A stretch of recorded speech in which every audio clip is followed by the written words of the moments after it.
నారాయణ నారాయణ నారాయణ అని అరుస్తూ ఉంటే గురువులు వచ్చారట. వచ్చి ఆ దృశ్యం అంతా చూశారట. ఎత్తి పట్టుకున్నారు. అమ్మో, హిరణ్యకశిపుడు ఏమన్నాడు? తన కొడుకును చెడగొడుతున్న వాడెవడున్నాడో గుర్తుపట్టండి అన్నాడు. కానీ వీడే అందరినీ చెడగొడుతున్నాడు అని వాళ్ళకు తెలియదు.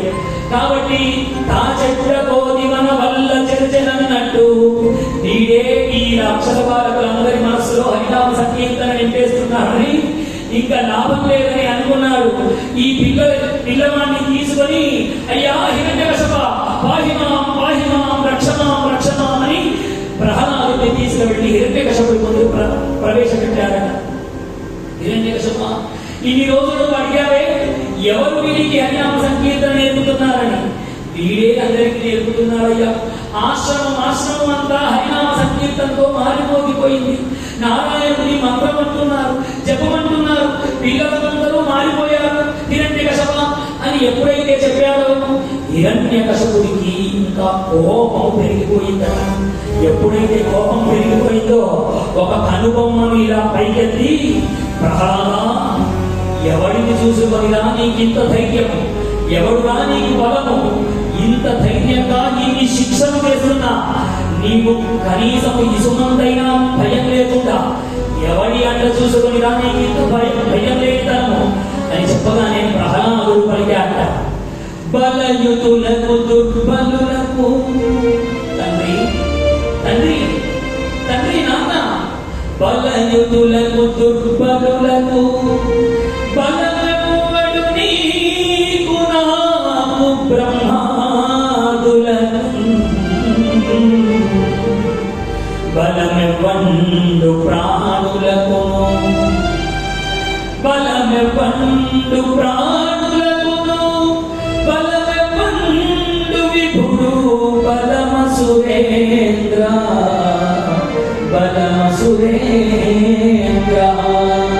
తండ్రి, దిక్కులకు కాలములకు అతీతమైనటువంటి వాడు ఎవరైతే ఉన్నాడో, సమస్త దిక్కులకు అధిపతి అయినటువంటి దిక్పాలకుడు ఎవరైతే ఉన్నాడో, నీకు నాకు దిక్కైన వాడెవడున్నాడో వాడే నాకు దిక్కు, వాడే నాకు బలము నాన్న అని అన్నాడు. ఎప్పుడైతే ప్రహ్లాదుడు ఆ విధంగా పలికాడో ఇంకా కోపం నిన్నట్టుకోందట. తండ్రి తండ్రి, ఇప్పటికైనా నీ మనస్సు మార్చు. పోయినది ఏమీ లేదు. నా మాటలు ప్రశాంతంగా విను. నిర్మలమైన మనస్సు చేయాలి ఆలోచించు. ఆ హరిసత్వస్వము అన్న మాటను ఆలకించు. ఆ పరమాత్మ లేనిదే మన మనుగడకు లేదు. నాన్న, ఈ కర్మలు నిన్ను కర్మబంధంలో బంధించి ఉన్నాయి. ఈ సమస్తములైనటువంటి అతలాది సప్తలోకములకు నీవే అధిపతులన్న గర్వము నీకు తలకెక్కినది. నాన్న, నేను అన్న భావనను విడిచిపెట్టు. సమస్తము ఆ హరియే అన్న భావనలో ఉండు. అందుకని మనకు మంత్రపుష్పం కూడా చెప్పిందండి.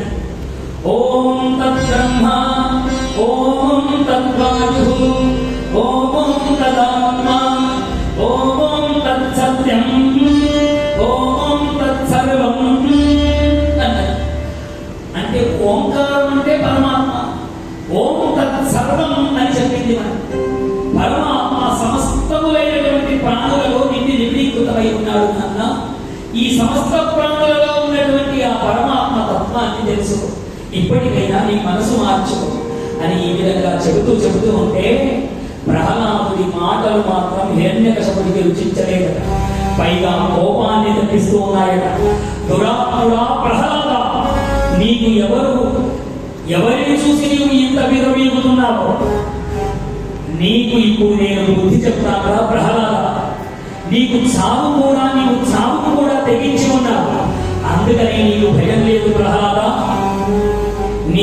నిన్ను ఈ పూట నిన్ను సంహరించకపోతే నేను హిరణ్యకశిపుడే కాదు. చావును జయించాలన్న గర్వముతో నువ్వు ఈ మాటలన్నీ పలుకుతున్నావు ప్రహ్లాద. నా తమ్ముడైనటువంటి హిరణ్యాక్షుని చంపినటువంటి హరి నాకు ఎన్నటికీ మిత్రుడు కాదు, వాడెన్నటికీ మనకు సఖ్యుడు కాదు. కాబట్టి ప్రహ్లాద, నేను కూడా నీకు ఆఖరు మాట చెబుతున్నాను, హరినామ సంకీర్తన మాను అన్నాడు.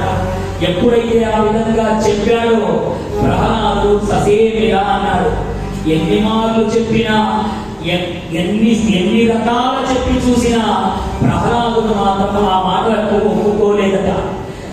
ఒప్పుకోకపోగా ఇప్పుడు హిరణ్యకశిపుడు అడుగుతూ ఉన్నాడు, మరి హరి సర్వవ్యాపి అంటూ ఉన్నావు కదా, ఎక్కడుంటాడో నీ హరి నాకు చెప్పగలవా అని అడిగాట.